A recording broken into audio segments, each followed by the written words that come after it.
There have been price tags of $30 or more billion. And it's certainly not practical because of the nature of our build out.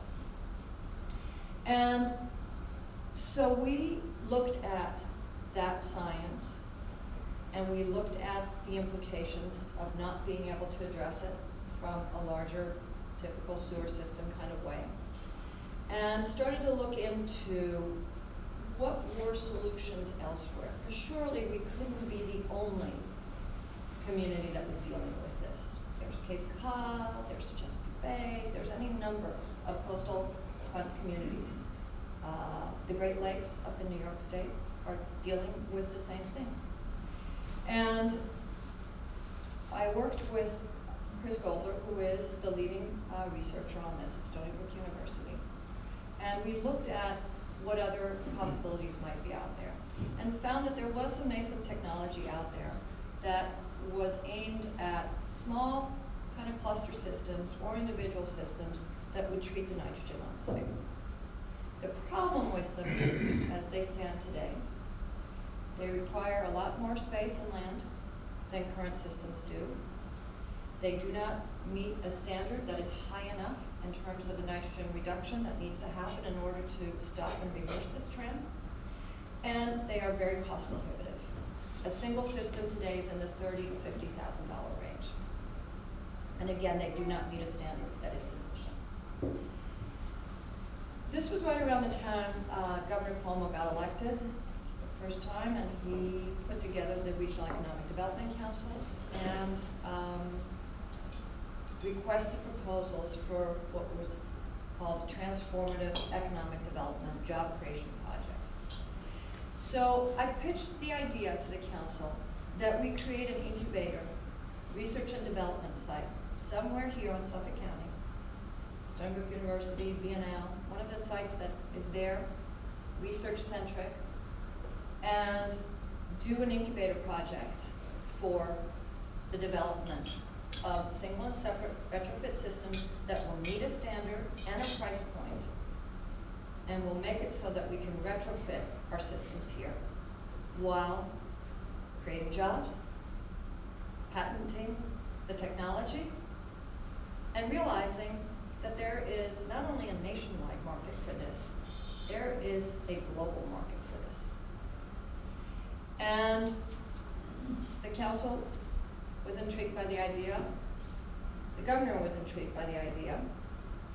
And the New York Center for Clean Water Technology is now up and running at Stony Brook University. What's it called then? What? What's that unit called? It is called the New York State Center for Clean Water Technology. And we actually held our first symposium yesterday, where we had all levels of government represented. We had the business community represented, and we had scientists from across the country who are interested or working on similar issues. And one thing we know is that while there are some clean water centers dealing with other issues around clean water, be it potable water, be it irrigation, replenishing and reusing irrigation in drought systems and things like that, there is no technological center anywhere in the United States of America that is singularly focused on the idea of creating these small-scale retrofit systems that will go in everyone's backyard. Mm-hmm. It is estimated that the center will create upwards of 300 jobs in the next 10 to 15 years, and that the systems will start going into the ground for testing purposes. Some of them are already in, but that the technology will start to be developed in a very fast pace. And without getting too wonky, they're approaching it from 3 different perspectives. One has to do with actual treatment on site, other has to do with creating a secondary product in terms of energy or fertilizer, and others are combining using other enzymes and components to treat the nitrogen on site. But this is one of the single largest job creators in Suffolk County, and it stands to create a product that has a worldwide market potential. These are the kinds of projects that are the future of industry, particularly here on Long Island. We are dealing with the need for alternative energy. We're dealing with the need for technology to support our environmental challenges. And we're dealing with technology needs as a whole. And we are so perfectly poised for that right here in Suffolk County. We have our research institutions, our educational institutions, and we have businesses that are hungry for this sort of direction and expansion.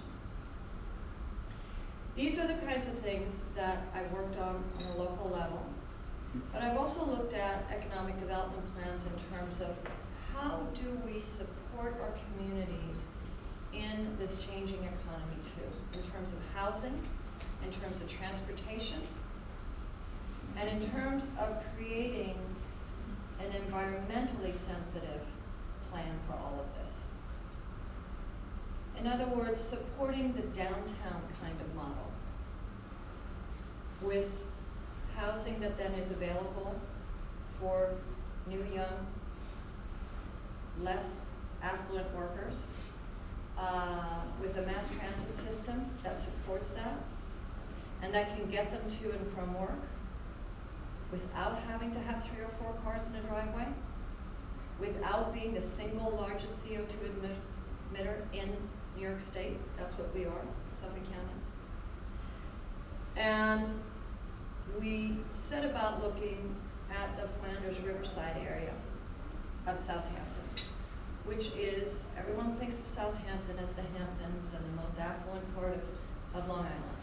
And the reality is that Southampton on the eastern end, the Sagaponic zip code, is the single highest valued real estate zip code in the country. But then you go a few short miles to the western end of Southampton, the Flanders Riverside area, where upwards of 25% of the population live on or below the national poverty line. Little known fact, but Flanders Riverside is more economically challenged than Wyandanch and other areas of Long Island. And it has all the challenges that come with that, all the challenges that come with that on eastern Long Island, the cost of living. So if you're living on or below the national poverty line on eastern Long Island, you are very financially challenged. Access to housing, access to transportation, access to jobs. So we put together what we called the Flanders Riverside Economic Development Task Force about 5 years ago. And that culminated in what is now a downtown revitalization and urban renewal plan. It stands to generate about $1 billion worth of cumulative effect on the economy in terms of land transfer, development for housing, development for retail and commercial use, and also a transportation hub. And this has attracted a lot of attention and has been called one of the single, if not the single, most transformative projects on Long Island today. So any of you who are interested in a project like that in any way, shape, or form, it presents a unique opportunity. Now remember where Riverside Flanders is. It's right at the head of the fork between the north and the south fork. Right at the head of Reeves Bay, with Riverhead on the other side of the canal, which is going through a bit of a transformation itself. And then you have the arteries that will take you to the South Fork and all that the South Fork has to offer, and the North Fork and all that the North Fork has to offer. So it is uniquely positioned geographically and presents opportunity like no other place on Long Island does. And this was a plan that we brought in the entire community for and talked about how do we rezone, how do we plan, what is a vision for this? And it took us almost 5 years to do it. but it is a great plan, and it will transform a part of Long Island that needs it and wants it. The community is hungry for it, supports it, wants it, and business is very, very interested in it. So these are the sorts of projects I think we have to look at district-wide here and understand what planning for the future looks like and where the federal government has a very important role to play here. And when we're talking about the challenges around mass transportation, we're talking about the challenges around crumbling infrastructure, and we're talking about the challenges around the cost of living and the cost to start and maintain a business on the east end of Long Island. We need these sorts of efforts, and we need the federal government working with the state and the county and our local municipalities to best address these issues. That's why I'm running. I'm also running because I have a history and a goal of working together. When I first got elected to the town board, I was the only one not running on the Republican line that got elected. That to me was neither here nor there. I was there to do a job. And I was there to represent everyone. I wanted politics out of the process. I wanted public service in the process. And I wanted people to feel that government can and should be more effective. And when I got elected, again, I was one of 5 town board members. I was the only one who had run and won on the Democratic line. And I had to get everyone to work together. First thing that was very clear to me was that the town's finances had been dismally mismanaged. I was the only one with any financial management background on that board. So I called for audits, got the state comptroller involved, and we went through a very thorough, lengthy auditing process. We restated every single one of our accounts. We happen to have a very complicated accounting system in Southampton. We uncovered multi-million-dollar deficits, commingling of funds, unsustainable borrowing, projects that had been borrowed for in multi-million dollars, never spent, sitting in accounts, while the town was borrowing more money and raising the debt level, which affects everyone's taxes. And so at that time, we were then downgraded by the rating agencies, who took a look at what was happening, and we weren't the only ones. This was January 2008, the beginning of the meltdown.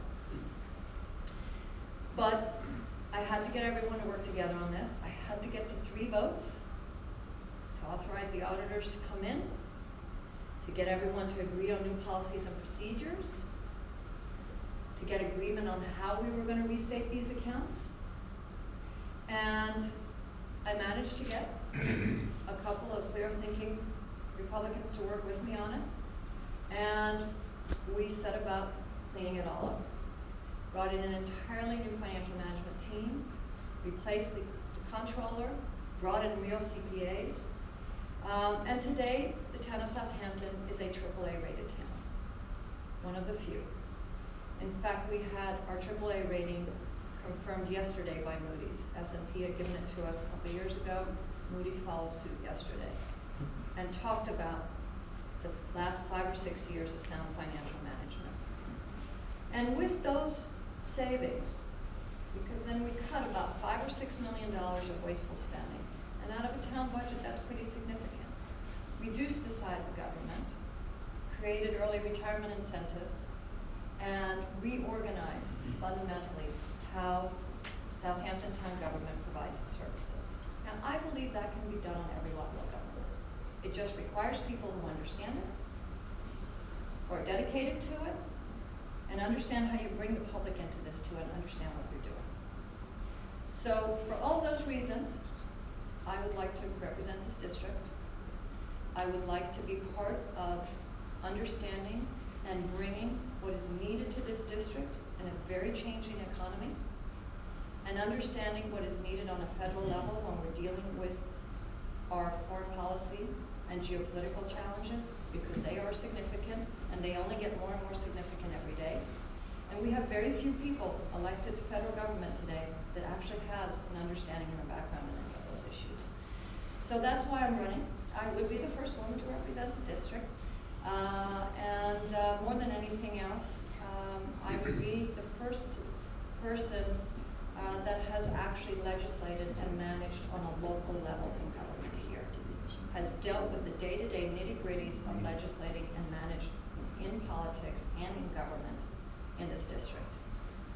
And I think that's what we need and what's important if we're going to deal with these challenges going forward. Thank you. Thank you.